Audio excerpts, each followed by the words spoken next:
Good morning to everyone. We discuss about PSB, phosphorus solubilizing bacteria.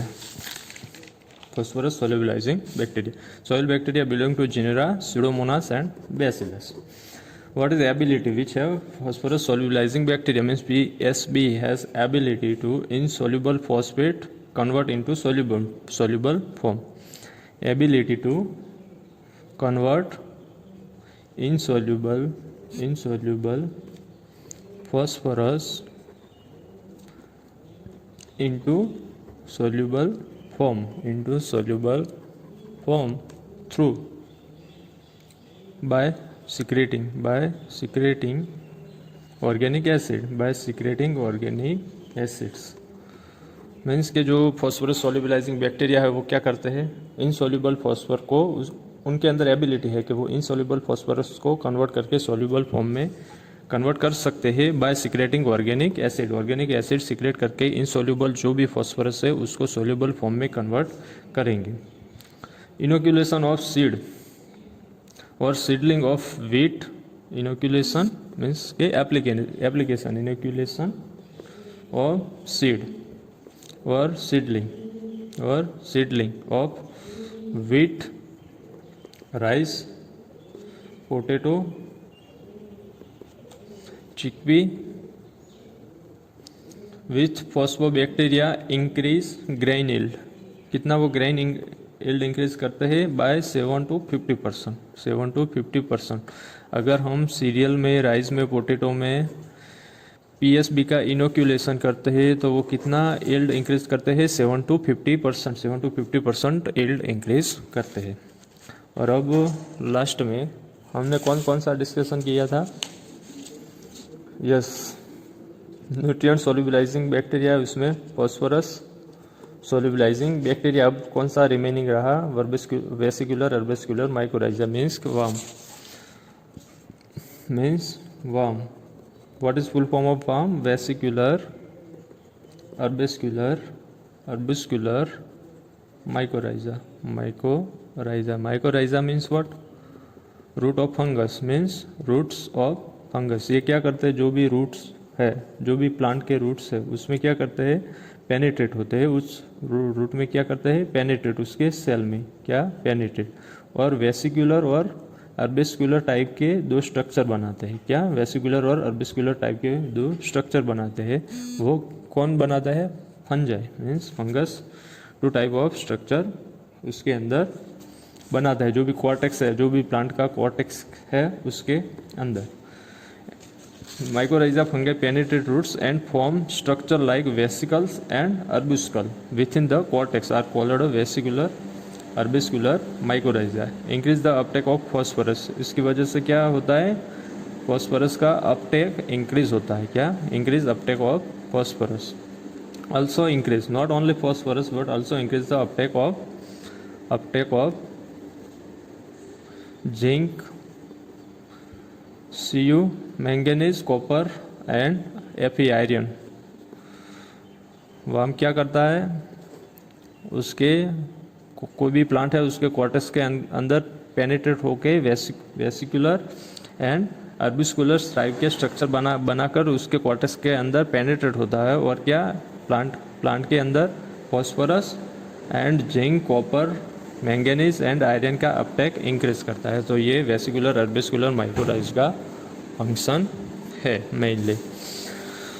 Okay, you already we discuss all the things. Type of bio fertiliser, उसके 2 type. Nitrogen fixing bacteria, उसमें भी symbiotic and non symbiotic. Symbiotic में Rhizobium जो legume में use होता है. Non symbiotic में Azotobacter क्या है? Non symbiotic and fixing free living nitrogen fixing bacteria mostly use in cereal. Azospirillum mostly use in cereal. Azolla is symbiotic association with BGA, blue green algae, and usually mostly in lowland rice. BGA also, you know, two way to help to plant. One, fix nitrogen, and second one is application of oxygen through photosynthesis. Rhizobium used in leguminous, different species of rhizobium used in different crops. We already discussion about it. Thank you. Now we discuss about Merits of biofertilizer use. What merits? What is the advantages of biofertilizer use? What is the advantages of biofertilizer use? First one is biofertilizer is a natural product. Is a natural product. If biofertilizer is natural product means no harmful effect on soil fertility. Soil fertility के पर कोई भी harmful effect नहीं करता है biofertiliser, तो वो उसका फर्स्ट मेरिट्स है. It is a natural product. Second one is biofertilizer is required in smaller dose. Required in smaller dose means 350 to 500 gram material per hectare is sufficient. Only 500 gram up to 500 gram material is sufficient for 1 hectare means biofertilizer required in small dose. Yes. तीसरा benefit है biofertiliser में exert favourable effect on root growth. Also biofertiliser nitrogen fixation और वो भी तो होता ही है, phosphorus solubilising करता है, पर उसके साथ साथ रूट ग्रोथ भी इंक्रीज करता है. जैसे कि एजोस्पेरिलियम है. क्या एजोस्पेरिलियम प्रोड्यूस ग्रोथ प्रोमोटिंग सब्सटेंस. इसकी वजह से क्या होगा, वो एजोस्पेरिलियम प्रोड्यूस ग्रोथ प्रोमोटिंग सब्सटेंस, इसकी वजह से क्या होगा, प्लांट का रूट ग्रोथ भी होगा. So biofertiliser also favourable effect on root growth और ओवरऑल प्रोडक्शन इंक्रीज होगा. It be hasten flowering and crop maturity to a certain extent. Flowering and crop maturity increase करता है. क्या flowering and crop maturity increase करता है, वो भी उसका एक बेनिफिट है. Also biofertilizer, we can use biofertilizer as a biopesticide.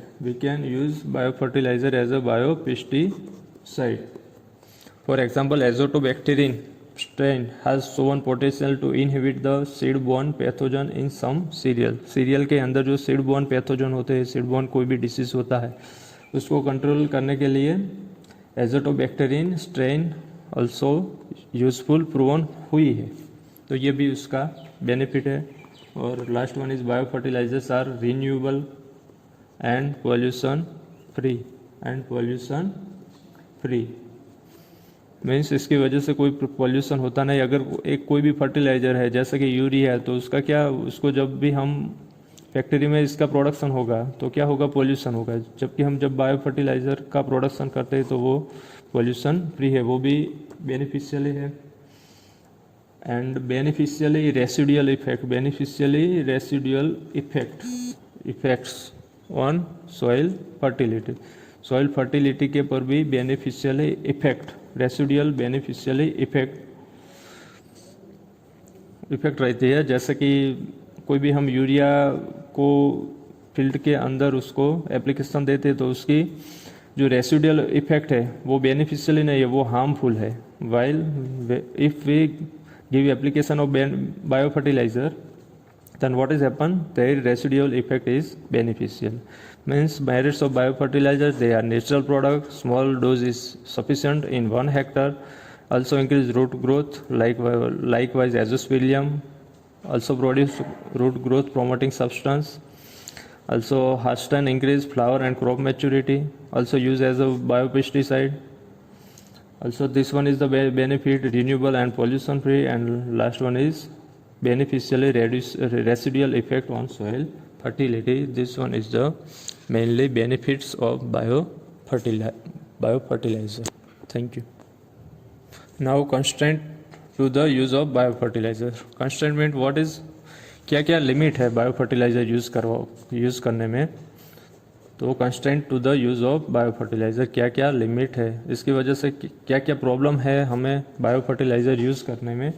तो constraint to the use of biofertiliser, ये भी आपके एग्ज़ाम के लिए बहुत इंपॉर्टेंट क्वेश्चन है. First one is production constraint. Means कि जब प्रोडक्शन में क्या क्या प्रॉब्लम है, क्या क्या लिमिट है production constraints. First one is raw material. Means in India it is not available sufficient quantity of raw material दिक्कत है, इसीलिए हमको बाहर की कंट्री से उसको इंपोर्ट करना पड़ता है, तो वो प्रोडक्शन कंस्ट्रेंट है.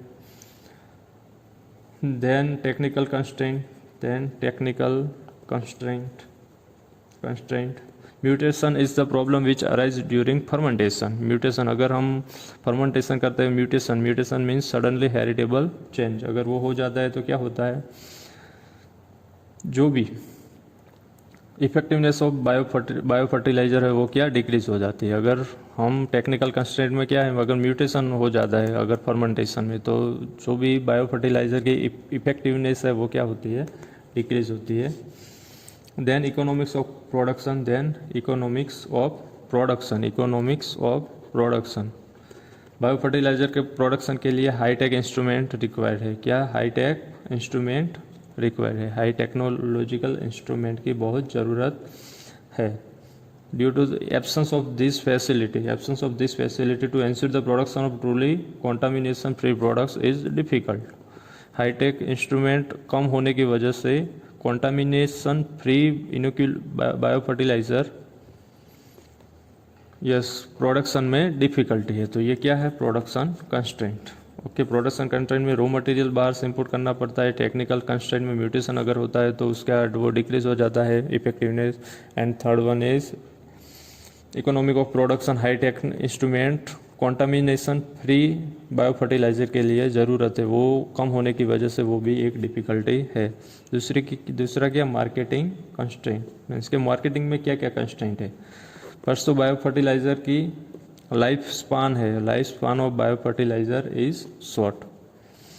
हम दूसरे केमिकल की तरह, दूसरी फर्टिलाइज़र की तरह हम कोई भी फर्टिलाइज़र है तो वो 4 साल 5 साल के लिए जो लाइफ स्पान होता है वो इतना लंबा इधर बायो फर्टिलाइज़र में नहीं होता है. वो कितना है, less than 6 month.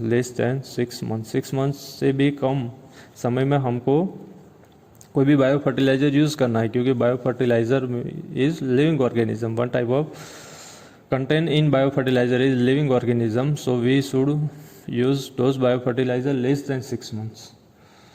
so biofertilizer का लाइफ स्पान शॉर्ट होने की वजह से भी मार्केटिंग कंस्टेंट है. कोई भी डीलर नहीं खरीदेगा. अगर उसको 6 महीने के अंदर सेलिंग नहीं होती है तो उसको बहुत दिक्कत होगी, और इसी की वजह से वो जो भी डीलर है वो खरीदता नहीं है. Unavailability of proper transportation and storage facility. Unavailability of proper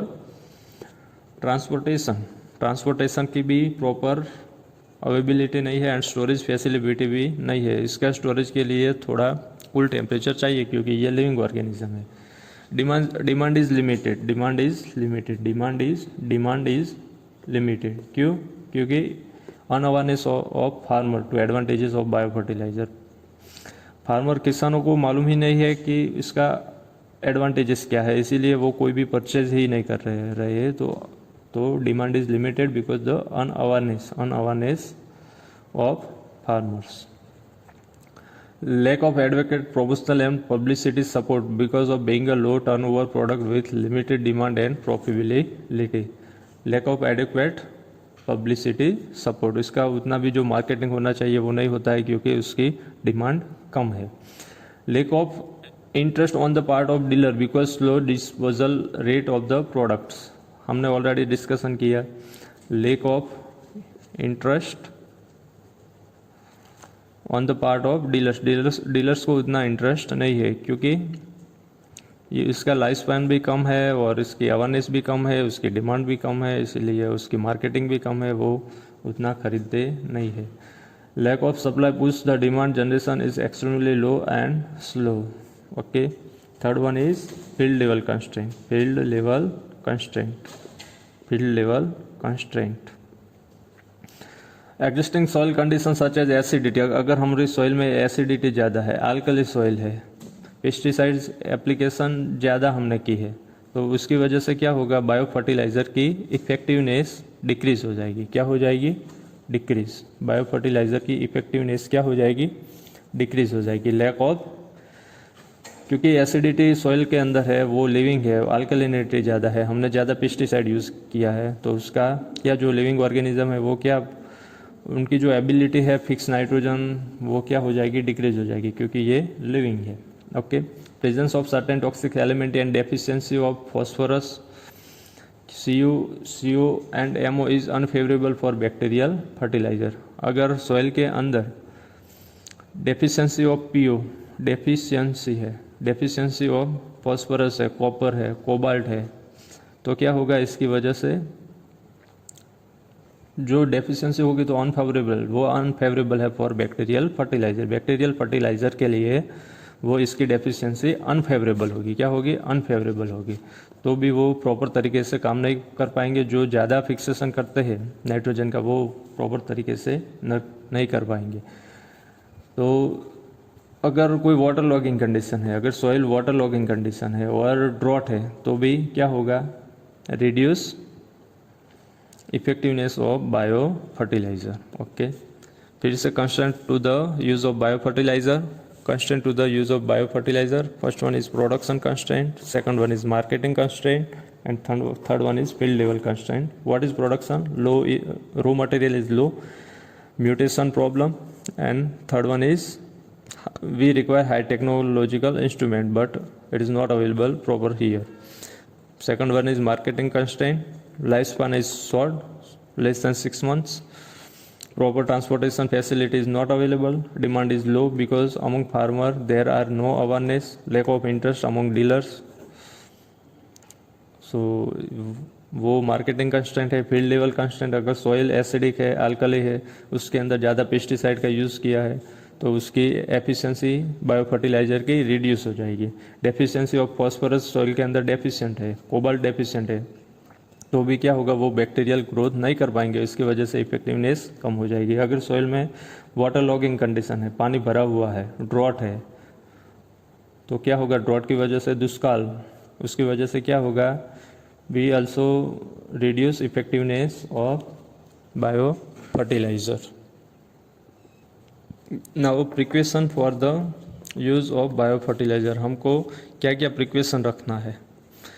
bio fertiliser use करते समय हमको क्या क्या प्रिकॉशन मीन्स क्या क्या सावधानियां रखनी है, उसके बारे में हम डिटेल में पढ़ेंगे। Precaution for the use of bio fertiliser means हमें क्या क्या सावधानियां रखनी है जब भी हम बायो फर्टिलाइज़र यूज़ करते हैं।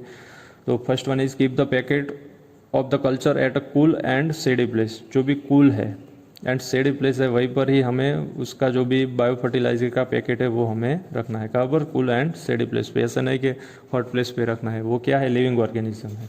Okay, second one, use of material before date of expiry. Before the date of expiry, date of expiry होने के पहले। एक्सपायरी डेट, कोई भी बायो फर्टिलाइज़र है उसका लाइफ स्पान 6 मंथ है तो हमें 6 मंथ से पहले ही उसको यूज़ कर लेना है। अगर वो एक्सपायर हो जाएगा बाद में यूज़ करेंगे तो उसका कोई मतलब है नहीं। तो हमें क्या करना है? Bio fertiliser use before the date of expiry. Third one is use of bio fertiliser only for the crop specified on the packets, specially in case of rhizobium culture. जैसे कि हमने आगे पढ़ा था, राइजोबियम जैपोनिकम है species, तो वो कहाँ पर यूज़ करना है? सोयाबीन में ही यूज़ करना है। राइजोबियम मेलिलोटी स्पीसीज है तो हमें कहाँ पर यूज़ करना है? ल्यूसन में ही यूज़ करना है। अगर हम इसको इधर यूज़ करेंगे तो इसका कोई मतलब है नहीं। तो हमें थर्ड कौन सा प्रिकॉशन रखना है? Use of bio fertiliser only for the crop specified on the packet. Rhizobium japonicum है तो सोयाबीन में ही यूज़ करना है। Open the packet containing, fourth one is open the packet containing the culture just before use. हमें अभी use करना है तभी हमको पैकेट ओपन करना है। ऐसा नहीं कि हमें कल यूज़ करना है और आज हम पैकेट ओपन कर देंगे। तो क्या करना है? हमें open the packet containing the culture just before use, just before use, and inoculate only that much seed which could be sown immediately. और हमें क्या एप्लीकेशन देके सीड को इमीडिएटली सोइंग कर देना है। फिफ्थ कौन सी प्रिकॉशन रखनी है? Do not put culture in warm or hot water which would destroy the living bacteria containing in the bio fertiliser. हमको do not put culture in warm or hot water, do not put, उसके अंदर put नहीं करना है। अगर हम put करेंगे warm or hot water में तो क्या जो भी लिविंग ऑर्गेनिज्म है वो क्या हो जाएंगे? किल हो जाएंगे। क्या हो जाएंगे? किल हो जाएंगे। अगर कोई बैक्टीरिया है तो भी क्या हो जाएगा? किल हो जाएगा। 6 वन इज हमको प्रॉपर सीक्वेंस में ही देना है। अगर हम कोई भी सीड ट्रीटमेंट करते हैं तो फर्स्ट हमको क्या देना है? FIR सीक्वेंस में। FIR means not first investigation report but here FIR means सबसे पहले सीड को क्या देना है, कौन सी एप्लीकेशन देनी है, फंजीसाइड की, बाद में इंसेक्टिसाइड की, और लास्ट में राइजोबियम मीन्स बायो फर्टिलाइज़र की एप्लीकेशन देनी है इसी सीक्वेंस में। क्यों कि राइजोबियम जो भी बायो फर्टिलाइज़र आर है वो क्या है, लिविंग थिंग है, तो उसको हमको लास्ट में ही देना है। अगर हम पहले राइजोबियम देंगे बाद में फंजीसाइड देंगे तो वो फंजीसाइड राइजोबियम के लिविंग ऑर्गेनिज्म को किल कर सकती है। तो हमें ये proper fungicide, insecticide and rhizobium means bio fertiliser के सीक्वेंस में ही एप्लीकेशन देनी है। 7th कौन से प्रिकॉशन रखनी है, adequate nutrition for instance with phosphorus, calcium, potassium etcetera. हमने क्या इसके आगे क्या डिस्कशन किया था कंस्टेंट में कि अगर फॉस्फोरस है, Cu है, कॉपर है, कोबाल्ट है, वो उसकी डेफिशिएंसी होगी तो प्रॉपर तरीके से वो वर्क नहीं कर पाएंगे बायो फर्टिलाइज़र। उसके लिए हमें क्या करना है, बायो फर्टिलाइज़र देते समय जो भी ये हमें लगता है डेफिशिएंसी है उनको एप्लीकेशन देनी है, जैसे कि फॉस्फोरस, कैल्शियम, पोटेशियम, उसको एप्लीकेशन देके ही हमको क्या करना है, बायो फर्टिलाइज़र की एप्लीकेशन करनी है। अगर ये हम सारे का सारा प्रॉपर प्रिकॉशन करेंगे तभी बायो फर्टिलाइज़र प्रॉपर तरीके से उसका वर्क कर पाएगा। मीन्स कि जो एयर में नाइट्रोजन है वो फिक्स करेगा और सॉइल में जो भी इनसॉल्युबल फॉस्फोरस है उसको सॉल्युबल फॉर्म में कन्वर्ट करेगा। तो क्या है प्रिकॉशन रखनी है, कूल एंड स्टेडी प्लेस में रखनी है, use before the date of expiry. जो भी स्पीसीज है वो पर्टिकुलर क्रॉप में यूज़ करनी है, राइजोबियम जापोनिकम है तो सोयाबीन में यूज़ करनी है। और फोर्थ प्रिकॉशन क्या है, जस्ट बिफोर यूज़ करने से पहले ही हमको उसको ओपन करना है। और फिफ्थ क्या है, do not put warm or hot water, okay, otherwise micro organism kill. 6 क्या, हमें प्रॉपर सीक्वेंस में ही देना है, FIR फर्स्ट फंजीसाइड, इंसेक्टिसाइड है, राइजोबियम। एंड 7th क्या, जो भी डेफिशिएंसी है न्यूट्रिएंट की उनको एप्लीकेशन देके ही हमको बायो फर्टिलाइज़र की एप्लीकेशन देनी है। ये हम प्रिकॉशन रखेंगे तभी प्रॉपर तरीके से बायो फर्टिलाइज़र वर्क कर पाएंगे। Thank you.